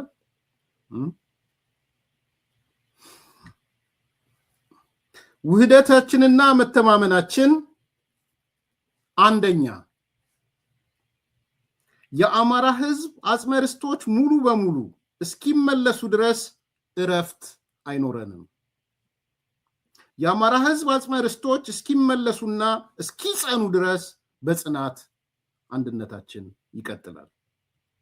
ሁለተኛ በአማራ ላይ የዘር ማጥፋት ወንጀል የፈጸሙ አካላት ለሕግ ቀርበው ሕዝባችን ተመጣጣኝ ፍትህ እስኪያገኝ ድረስ አንድነታችን ይቀጥላል። የድል ኳዛው ማለት ነው።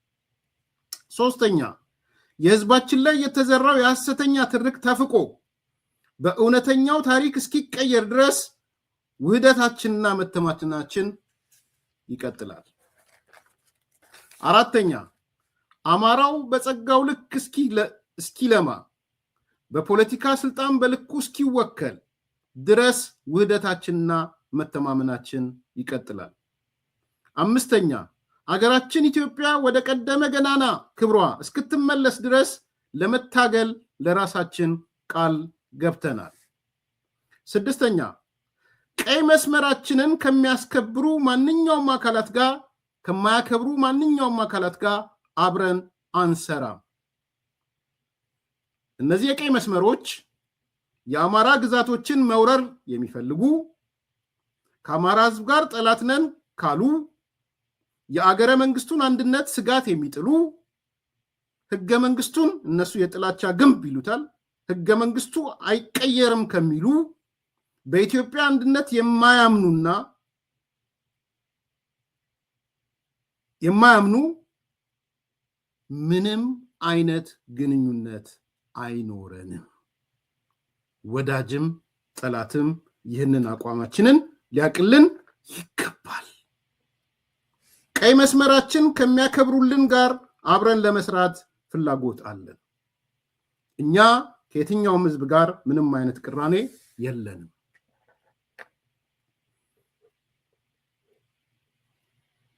ይሄን ያሉት ይሄ እያመንኩበት አይደለም ያቀረብኩ ያለሁት ባይዘው የዚህ አካል ራሴን ኢምቤድድ አድርጌ አይደለም። ምን ያህል ግን እንደፈረሱ ላሳያችሁ፣ ፍርስርሳቸው እንዴት እንደወጣ ላሳያችሁ። ሌላ አይደለም። ፈርሰዋል። ይፈርሳሉ ስል ግርማ ካሳ ሲሰድቡኝ ነበር፣ ስሜን እየጠሩ በየሚዲያው። ፈረሱ። ስትራቴጂካሊ ፈረሱ፣ ታክቲካሊ ፈረሱ።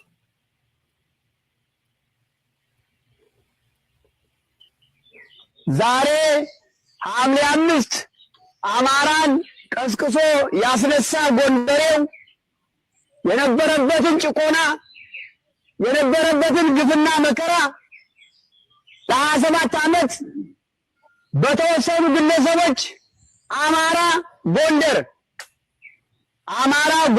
በተለይ በሁለት በሶስት ኮሪደር የታጠረች የተጨቆነች ጎንደር የነበረባትን ጭቆና መከራው ሲበዛ ግፍና በደሉ ሲበዛ ዛሬን ቀን 2008 ሐምሌ 5 ቀን የነበረውን ችግር ከወዱ የነበረውን ብሶት ያፈነዳበትና ጀግንነቱን ያስመሰከረበት ቀን ነው።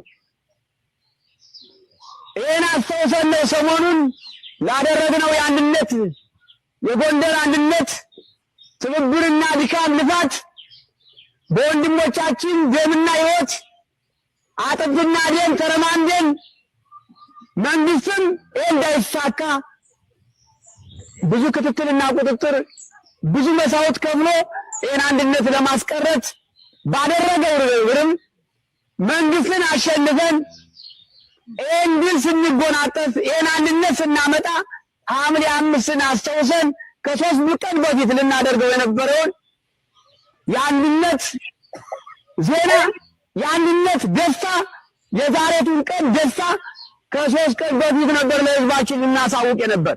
ነገር ግን ሐምሌ 5 በማስተዋስ ሐምሌ 5 ቀን ነው አንድነታችን ለህዝባችን ደስታችን የምናበስር ብለን ዛሬ መድረክ የፈጠርነው በዚህ ምክንያት ነውና በድጋሚ ለሀገር ውስጥም ለሀገር ውጭም ላለ ወገናችን አንድነቱ ባለመምጣቱ እርስ በርሱ የነበረውን የግድያና የጥላቻ ሴራ እንዲበጠስ በጸሎትም በሐሳብም በድጋፍም በውይይትም ሲያደርግልን ሲያግዘን ስናሰቃየው የነበረን ህዝባችን ደግመን በድጋሚ ሐምሌ 5ን አብስረን የአንድነት መገለጫችን በማድረጋችን ለህዝባችን በሙሉ እንኳን ደስ አላችሁ እንኳን ደስ አለን ብለናል። ደስ አለን እንኳን ደስ አላችሁ። የዛሬን ቀን ልታስተውሱ ይገባል። ዛሬ ሐምሌ 5 አማራን ቀስቅሶ ያስነሳ ጎንደሬው የነበረበትን ጭቆና የነበረበትን ግፍና መከራ ለ27 ዓመት በተወሰኑ ግለሰቦች አማራ ጎንደር በተለይ በሁለት በሶስት ኮሪደር የታጠረች የተጨቆነች ጎንደር የነበረባትን ጭቆና መከራው ሲበዛ ግፍና በደሉ ሲበዛ ዛሬን ቀን 2008 ሐምሌ 5 ቀን የነበረው ችግር ከወሩ የነበረው ብሶት ያፈነዳበትና ጀግንነቱን ያስመሰከረበት ቀን ነው። ይሄ ነው እንግዲህ ሁለቱ አንድ ላይ መጡና በጋራ ሐምሌ 5ንም ከሁለት ቀን በፊት ነበረ ያሰብነው፣ ግን ሐምሌ 5ን ጠብቀን ታሪክ ራሱ እንዲደግም አደረግነው። ማን የተዋረደው እዚህ ላይ ስሙት እስቲ። እሺ አሁን እንግዲህ ስለ ትብብር በዚህ ላይ በተደጋጋሚ በግልጽ አስተላልፈነው አንበሉት የጋራን ጥላት በጋራ ለማጥፋት ከኢትዮጵያ ኃይሎች ጋር የምናደርገው ትብብር ይኖራን በሚል ቀደም ሲል አስተላልፈው ነው ነበር። አሁንም በቀጥታ ከነዚህ ኃይሎች ጋር የሚደረግ ትብብር አለ። ምክንያቱም ጥላት አለን፣ ብልጽግና የሚባል የሁላችንም ጥላት ነው። ይሄን ጥላት ለማጥፋት የሚደረግ የጋራን ጥላትን በጋራ የመምታት ይሄ ይኖራል። ይሄ በተለያየ ጊዜ ተጠቅሰዋል። ከነዚህ ኃይሎች ጋር ይደረጋል። እነዚህ ኃይሎች ግን በእኛ በኩል ኢትዮጵያ ውስጥ ያሉ ኢትዮጵያውያኖች ናቸው፣ እንደኛ ኢትዮጵያውያኖች ናቸው። ለምሳሌ በትግራይ ተመልከች። ትግራይ ላይ ሁለት ኃይሎች ወደፊት መጥተዋል። አንደኛው ጌታቸው ረዳ የሚመራው ስብስብ አለ፣ በብዛት ከፍተኛ ጀነራሎች ያሉበት እና የተለያየ ኃይል ያለበት። ይህ ኃይል አላማው በግልጽ ነው። ከኛ ፍላጎት ስናይ ከመጀመሪያው ጀምሮ ይህ ኃይል ጸረ አማራና ጸረ ፋኖ ነው። ይሄ ወደ ኋላ ታሪክ ሌላ ነው። ምንድነው ያለው? ከብልጽግና ጋር ሁነን ፋኖ የሚባል መጥፋት አለበት ነው። የአማራ ችግር አይደለም የሚታየው። ይሄ ጽንፈኛ ኃይል ለሁለታችንም አይበጅም ነው ያለው። ለብልጽግናም ለኛም አይበጅም። ይሄ ጽንፈኛ ኃይል ይጥፋ በሚል የሚንቀሳቀስ ኃይል ነው። አሁንም በማማከር በእያንዳንዱ ውጊያ ላይ በማማከር እየተንደፋደፉ ነው። ያደራጁት ኃይልም ሳይቀርኮ በተለያየ ቦታ ላይ ከኛ ጋር ተዋግቷል።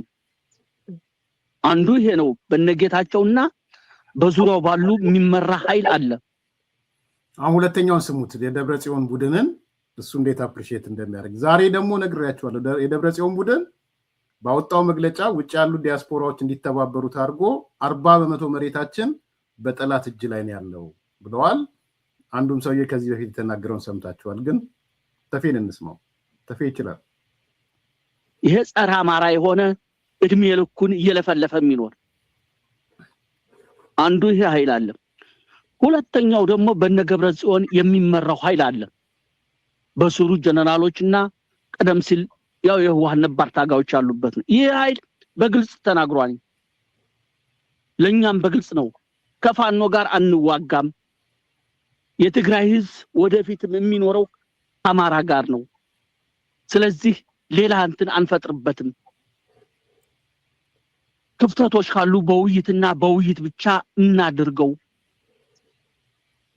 ከፋኖ ጋር መተባበር እንፈልጋለን ያለ ነው። እኛም ይሄን ተቀብለነዋል። ሁለት ኃይል አለ። በደንብ ይሰማችኋል። እኛው በዚህ ከደብረጽዮን ጋር ተነጋግረን እኛም ተቀብለነዋል። በደንብ ስሙ። ይሄ ኃይል የዋህ ኃይል ነው አለ። በቃ የደብረጽዮን ኃይል ማለት የዋህ ምስኪን ኃይል ነው።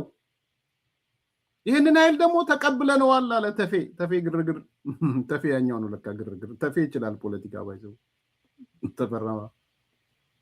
ስለዚህ ሌላ እንትን አንፈጥርበትም። ክፍተቶች ካሉ በውይይትና በውይይት ብቻ እናድርገው።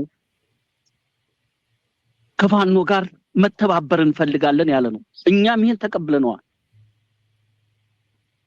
ሁለት ኃይል አለ። አንደኛው በዚህ ስታክስ እኛም አሁንም የአማራ ህዝብ ከትግራይ ህዝብ ጋር የሚያጋጭ ጦርነት የለውም። ይሄ አሁን አይደለም የጠቀስነው፣ ገና መጀመሪያ ነው። አንዳንዱ አይገባውም። ገና ህወሓቶች ለትግል እዛ ለጦርነት ስነሳሱ አቁሙ። የትግራይ ህዝብ እግሩ እስከሚነቃ ዓለምን ቢዞር ከአማራ በላይ ወዳጅ የለውም። የአማራም እንደዛው። እነዚህ ህዝቦች እንደዛ ናቸው። ከልዩነታቸው አንድነታቸው ያመዝናል። ግን የተፈጠረ ክፍተት አለ። ይሄ ክፍተት በውይይት እና በውይይት ብቻ ነው መፈታት ያለበት የሚል የኛ ፍላጎት መጀመሪያም ነበር። ይሄ ታልፎ ነው ያን ነገር የሆነው። አሁንም ከትግራይ ጋር ያለን ግንኙነት በውይይት ነው። በጦርነት መሆን የለበትም። የሚያነጋግሩ ነገሮች በውይይት ነው የወሰደ ጊዜ ወስዶ መፈታት ያለበት የሚል ነው። አሁን ይሄን በተለያየ ጊዜ ተስተጋብቷል። በዚህ ነው እኛ የምንሄደው። ምክንያቱም አንዳንዱ ብኩን ብድግልና ህወሓትን ይዞብን ሊመጣ እናል። ህወሓትኛ ምን ብለው አገሩ አይደለም እንዴ? ስለዚህ አገራቸው ነው። እናንተ ጋር መስራት እንፈልጋለን። የባለፈው ጥራሻ ያስፈልግም። በጦርነት በሁለታችን መካከል የለም ህልውናችን እያጠፋ ያለ ኃይል አለ ነው። ተፌ ህወሓት አገሩ ቢሆንም ብሎሃል ጎንደሮች እነዛን ቀይ መስመሮች ሲቀበል ነው የሚመጣው ብለውሃል። መልስላቸው። ብኩን ያልካቸው ሰዎች በቃሪያ ጥፊ አንተን መልሰው መተዋል። አንተን በጥፊ መታቸው ነበር፣ እነሱ መልሰው በቃሪያ ጥፊ መተዋል። ህወሓት አገሩ ነው የምትለን የሀገር አጀንዳ አይደለም። የሀገር አጀንዳ አይደለም ያለን አጀንዳ ቀይ መስመራችንን ይቀበላል አይቀበልም ህወሓት። ቅድመ ሁኔታ አስቀመጡልህ። አየህ ጎንደሮቹ ቅድመ ሁኔታ አስቀመጡ። ቲፒኤልኤፍ ከመጣ እነዛን ቅድመ ሁኔታዎች ይቀበላል አይቀበልም። ቅድመ ሁኔታቸው ልክ ናቸው ልክ አይደሉም እኔ እዛ ውስጥ የለውም። ተገቢ ናቸው ተገቢ አይደለም የሚለው ትንተና ውስጥ አልገባውም። ጎንደሮቹ ግን በግልጽ የጎንደር ፋኖ የምትለው ሁለቱ ተለያይተው የነበሩት ሁሉ አንድ ላይ መጥተው ሐምሌ 5ን ተጠቅመው በ10 ዓመታችን ብለው ዳግማይ ድል ብለው ዳግማይ ታሪክ ብለው ቅድመ ሁኔታችንን ይቀበላል አይቀበልም ቲፒኤልኤፍ ይመጣ ከሆነ ቀይ መስመራችንን እንዳሰመርን ያምናል አያምንም ብለውሃል። ተፌ መልስላቸው።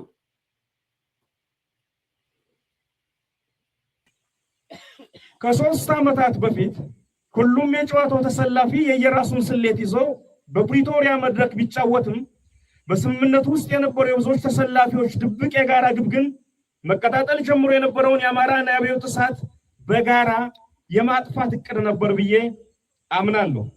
በዚህ አደገኛውን ሰደድ የማጥፋት ተልዕኮ ውስጥ ህወሓትና ብልጽግና በደስታ አብረው እንደሚሰለፉ የፕሪቶሪያ ስምምነት ሽማግሌዎችም እርግጠኞች ነበሩ ማለት ይቻላል። ምናልባት የትግራይ ኃይሎች ታሪካዊ ውሳኔ ወስነው ራሳቸውን ግሉል አድርገው ማቆማቸው እስኪታወቅ ድረስ በቀላሉ አማራን ጨፍልቀው ወደ ኤርትራ መሻገርና የየራሳቸውን ግብ ማሳካት እንደሚችሉ እርግጠኞች ነበሩ። ዘሜስ ህወሓቶች ታሪካዊ ውሳኔ ወሰኑ ብሎ መጣ። ዘሜንም በቃሪያ ጥፊ። የምን ታሪካዊ ውሳኔ ነው? እዛው በጸበለ ታሪካዊ ውሳኔ ከሆነ አሉ ጎንደሮች ቀይ መስመር ያልነውን ያክብሩ፣ በይፋ ይናገሩ ማክበራቸውን፣ አጽመርስት የምንለውን ማክበራቸውን ያረጋግጡ። ታሪካዊ ውሳኔ ምናምን እያልክ የምትቀባጅረውን ነገር እዛው በጸበል። አልፈረሰም፣ አፋብን አልፈረሰም። ህወሓት ነገርኳችሁ እኮ ዛሬ ባወጣው መግለጫ 40% መሬታችን በጠላት እጅ ተይዟል ያለ እሱን ካናስለቀቅ በግልጽ ልንገራችሁ ብልጽግና ምዕራብ ትግራይ የሚለውን ቢሰጠው ህወሓት ጦርነት ምናምን የሚለውን አዱ ከበሬ ምናልባት ያቆማል። በግልጽ ልንገራችሁ ይሄ ነው እውነቱ። መስማት የማትፈልጉት ነው አይደለ? የአማራ ኃይሎች ብልጽግና በቃ ለህወሓት ስጋት ሆኗል። ኮስት ቤኔፊት አስልቼ ምዕራብ ትግራይ የሚባለውን እነሱ የሚሉትን ልስጣቸው ቢል ያቆማሉ። ከዛ በኋላ ቲፒኤልኤፎች ልንገርህ እኔ ይስጡ አይስጡ የሚል ጥያቄ ውስጥ እየገቡ አይደለም። አንዳንድ ነገሮች ቋቅ ቢላችሁ መንገር ስላለብኝ ነው ምነግራችሁ። በእናንተ ጉልበትና አቅም እንዳልሆነም እንድታውቁት ማለት ነው። ዛሬ ብድግ ብሎ በቃ ወልቃይት ራያ ምናምን የሚባል እንትንም የለም እኔ ምን አስጨነቀኝ፣ የህወሓት ጉልበት አይሏል፣ ስልጣኔንም አደጋ ውስጥ ሊከቱት ነው፣ ፌዴራል መንግስት ውሰዱት፣ ምዕራብ ትግራይ ውሰዱ ቢል ቲፒኤልኤፍ ለጊዜውም ቢሆን መዋጋቱን ያቆማል። ልንገራችሁ ፉከራውን ያቆማል። ቢያንስ አንዳንዴ ፍርጥ ያሩ መነጋገር ውስጣችሁን ቢበላችሁም መናገር ስለሚያስፈልግ ሆስቴጅ አረገ እያልኩ አይደለም ፌዴራል መንግስቱ ወይም ብልጽግና። እውነቱ ግን ይሄ ነው።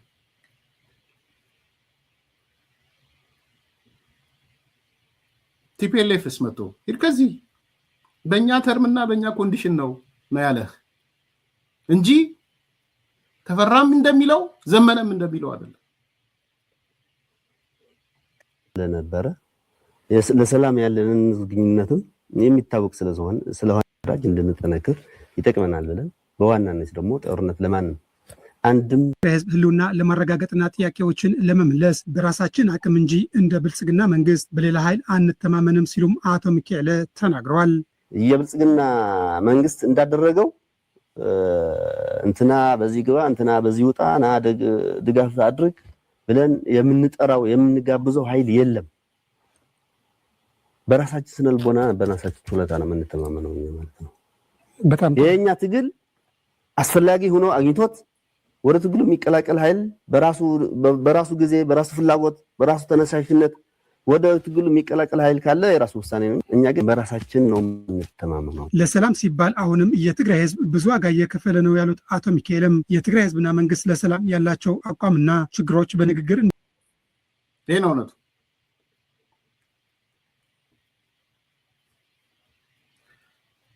ከመጣችሁ አለ የደብረጽዮን የፈትለወርቅ ቃል አቀባይ ነው። ከመጣችሁ በእኛ ተርምና በእኛ ኮንዲሽን ነው የምትመጡት። የእኛን ተርምና የእኛ ኮንዲሽን እኛ ራሳችንን እንችለን ነው የምንታገለው። እንደ ብልጽግና አለ ብልጽግናን ማባያ ሁሉም ስለሚያደርገው ከሌላው ጋር ተጃምለን አንመጣም። ይሄ ማለት የህወሓት ቃል አቀባይ የፈትለወርቅ ቃል አቀባይ ነው።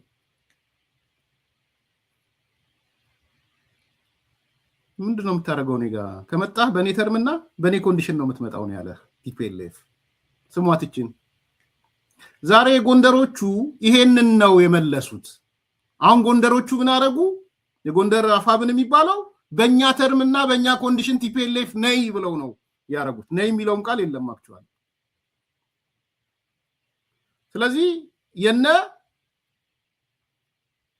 ተፈራ ማሞ የነ አስረስ የነዘመነ ተለማማጭነት ተከልባሽነት ጎንደሮቹ መጥተው ወገባቸውን ሰበሯቸው። ይሄ ነው የሆነው። እውነቱ የሆነው ይሄ ነው። ሶ ስትራቴጂካሊም ታክቲካሊም አፋብን ፈርሷል። ስትራቴጂካሊም ነው የፈረሰው። ኖት ኦንሊ ታክቲካል። ስትራቴጂካል ነው ሲባል ምን ማለት ነው?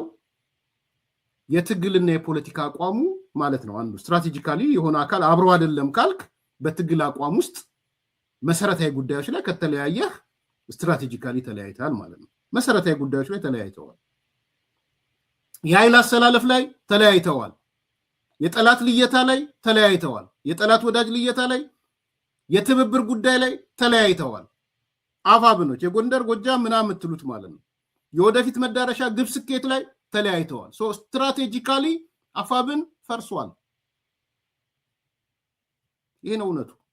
ይሄን አምኖ መቀበል ነው። እኔም መሰደብ ወይ ምናምን አይደለም። የዓላማ አንድነት አለ ወይ? የፖለቲካ አቋም አንድ ነው ወይ? የኃይል አሰላለፍ አንድ ነው ወይ ትንታኔ? የጠላት ወዳጅ ልየታ ትንታኔ አንድ ነው ወይ? የትብብር ጉዳይ ላይ ተመሳሳይ አቋም ነው ወይ ያለ? የወደፊት መዳረሻ የግብ ስኬት ላይ አንድ አይነት ነው ወይ? ይህን መልስ ስትመልስ ነው ድርጅት አለ የምትለው። ድርጅት ስትራቴጂካሊ ቆሟል፣ አጥንትና ስጋ ይዞ እየተንቀሳቀሰ ነው የምትለው የዓላማ አንድነት ሲኖር ነው። ዳትስ ኮልድ ስትራቴጂካል። በራዕይ ደረጃም ሊቀመጥ የሚችል ማለት። ታክቲካሊም ፈርሷል። ታክቲካሊ ስንል አደረጃጀት ቦስ ታክቲካል ስትራቴጂክ ነው። አደረጃጀቱ ፈርሷል። የሊደርሺፕ ጉዳይ ቦር ስትራቴጂክ ነው፣ ታክቲካል ነው። ሊደርሺፕ አሁን ተፈራ ማሞ ደውሎ ጎንደር ሊያዝ ነው። የአፋብን የጦር አዛዥ ነው አይደል? የኤታማዦር ሹም ነው አይደል? ተፈራ የአፋብን የጦር አዛዥ ጎንደር ደውሎ ያሉትን ጦሮች ያዛል? የለም፣ አያዝም። ዘመነ ጎንደር ደውሎ የጎንደር አፋብንን ያዛል? በፖለቲካ ደረጃ የለም። አስረስ የህዝብ ግንኙነት ኃላፊ ሆኖ የአፋብንን የጎንደሮችን ይናገራል? አይናገርም። ሶ ስትራቴጂካሊም ታክቲካሊም ሊደርሺፕ ፈርሷል። የማሳጣት ስራ ነው ሶስተኛው ታክቲክ ስትል። አሁን በቃ ውሃ ውስጥ የገባ አይጥ ነው የሆኑት እነ አስረስ እነ ዘመነ እነ ተፈራ ማሞ። ውሃ ውስጥ የገባ አይጥ ወይም ውሃ ውስጥ የገባ ዶሮ። ውሃ ውስጥ ከታችሁ ዶሮውን ስታወጡት የሚሆነው ማለት ነው። እሱን የሆኑት አሁን የጎንደር አፋብን እነ ዘመነን እነ አስረስን እነ ተፈራ ማሞን ውሃ ውስጥ የገባ ዶሮ አድርጓቸዋል። ጸጉሩን ወይም ውሃ ውስጥ የገባ ውሻም ሊሆን ይችላል። ይህን ያደረጋቸው በመጨረሻ ይህን ያደረጋቸው። አሁን መቼም ድፍረት ኖሮት አስረስ ከወጣ ይገርመኛል። አፋብን አንድ ነው አልፈረሰም ምናምን የሚል ከሆነ በቃ ፖለቲካውን ለውሸትህ ለትልቁ ውሸትህ ቀርጥፈ በልተዋል ማለት ነው። ካልሆነ በስተቀር አፋብን ፈርሷል፣ ሊትራሊ ፈርሷል። ከዛ በተረፈ የትላንት ስህተት አንዱ የሰማሁት ምንድን ነው ማጠቃለያ ነው። የትላንት ስህተት ላይ አንዱ ሲነጋገሩ እስክንድር ማረን እስከ ማለት የደረሱ ሰዎች አሉ። ባይዘው በጣም የገረመኝ እሱ ነው። አንዳንዶቹ እስክንድር ነጋ ልክ ነበረ የሚል ነገር እስከ መናገር ደርሰዋል። ምንድነው የእስክንድር ጥፋቱ? እና በነዘመነ ተታለን፣ በናስረስ ተታለን፣ በሌሎቹ ተታለን እስክንድርን መደብደባችን ትክክል አልነበረም። አንዳንዶቹ ይቅርታን ጠይቀው ግላይ ስናውርድ፣ አንዳንዶቹ ደግሞ አይ ሌላ ነገር ይፈጥርብናል እስከ ማለት ሄደዋል እንጂ አሁን እስክንድርን ይቅርታ እስከ መጠየቅ በግለሰብ ደረጃ ውይይታቸው ላይ የእስክንድር ጥፋት ምንድን ነው? ምን አጠፋ? አልሄደም ወደ አዲስ አበባም ከብልጽግና ጋርም አልገባም። እሱ ያለውና የነበረው ህወሓት ስትራቴጂክ ጠላታችን ነው፣ የወልቃይት ምናምን ጉዳይ ነው ያለው። ስለዚህ እስክንድር ምን አጠፋ? እኔ እስክንድር ትክክል ነው ትክክል አይደለም መረጃ ነው የምሰጣችሁ።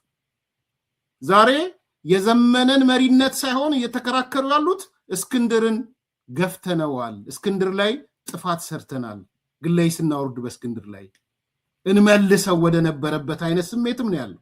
በቀጣይ መሪ ሆኖ ሊወጣ ይችላል፣ አላቅም። ነገሩ ባለቤት አልባ ነው፣ እሱ ጎጆ አልባ ነው። ታማኝ ተከራይ ነበር፣ አሁን ታማኙን አይሆን አላቅም። ግን በቃ በእስክንድር ላይ ጸጸት ነው የሰማሁትን። ምንድን ነው የእስክንድር ጥፋት? ምን አጠፋ? ዘመንን መስማታችን አስረስን መስማታችን ስተት ነበረ። ዛሬ የያዝነው አቋም እስክንድር ከያዘው አቋም በምንድን ነው የሚለየው? ስለዚህ ትክክል አልነበርንም በእስክንድር ነጋ ላይ የሚል ሀሳብ ነው እየተነሳ ያለው ጎንደር ላይ። እስከዛ ድረስ ነው ሄደው። ያ ብቻ አይደለም፣ ኔክስት ደግሞ ሸዋ ላይ ይቀጥላል እየተባለ ነው። የሸዋውን እርግጠኛ አይደለሁም፣ ሸዋም ላይ ተመሳሳይ ነገር ይቀጥላል። ይሄን ያለው እውነት፣ እነዚህ እውነቶች ነው ያሉት። ላይክ አርጉ፣ ሰብስክራይብ አርጉ፣ ሼር አርጉ። ጥያቄ አስተያየት ካላችሁ ላኩልን። ሼር ባረጋችሁ ቁጥር ሰብስክራይብ ባረጋችሁ ብዙ ሰው ይመለከተዋል እና አሁን ከ1800 በላይ ሰው ነው ያላችሁት፣ ግን ሼር የተደረገው ከ1000 ነው አካባቢ ነው እና ትክክል አይደለም። 1000 ብቻ ነው ያለው። በደንብ ሰብስክራይብ አርጉ። ለፍተን ጥረን የምናመጣው ሰዎች ጋር እንዲደርስ ንግግር እንዲካሄድ ትልቅ ነገር ነው እያፈረስን ያለ ነው። ወይዘው ትልቅ የሀገር ነቀርሳ ነው እያፈረስን ያለ ነው። አይነው ምን ፈንጂ ወረዳ ውስጥ እንዳለን አውቃለሁ፣ ፐርሰናሊ አውቃለሁ እንደዛ። ይሄንን ትልቅ ደማሚት እያፈነዳን እያፈረስን ያለንበት ነው። ይሄ የኢትዮጵያ ጥላቻን እያፈረስን ነው። ጸረ ኢትዮጵያ ኃይሎችን እያፈራረስናቸው። እኛ የምንፈልገው ሰላም፣ ልማት፣ ዴሞክራሲ። ይሄ ኃይል ተመልሶ በዚህ ደረጃ ካወጣ ወደ ድርድር ደግሞ እንዲመጣ ለቀጣይ ፕሮግራማችን ኦኬ ጎንደሮች ባነሳችኋቸው ጥያቄዎች ላይ ለምንድነው ድርድር የማታረጉት የሚል ጥያቄ ደግሞ እናመጣለን ተመልሰን። ቀይ መስመር ባላችሁ ላይ ለምን ከፌደራል መንግስት አትደራደሩ? የግዴታ መዋጋት አለባችሁ ወይ? የግዴታ ሰው መሞት አለበት ወይ? ህገ መንግስት ይቀየር ቀይ መስመር ነው ብላችኋል። ይሄ መንግስት ይፈልጋል አይፈልግም? የመሬት ጉዳይ አንስታችኋል። ይሄ ይፈልጋል አይፈልግም? የአገር አንድነት ጉዳይ አንስታችኋል። ይሄ መንግስት አገር አንድነት ላይ ችግር አለበት የለበትም? ግዛታዊ አንድነት ወዘተ። ስለዚህ ቀጣዩ ስራችን ጎንደሮች እንኳን ወደ አንድ መጣችሁ፣ ቀጥሎ ደግሞ እስቲ የድርድር ጥያቄ ላይ ደግሞ ኦፕንሊ ተነጋገሩ።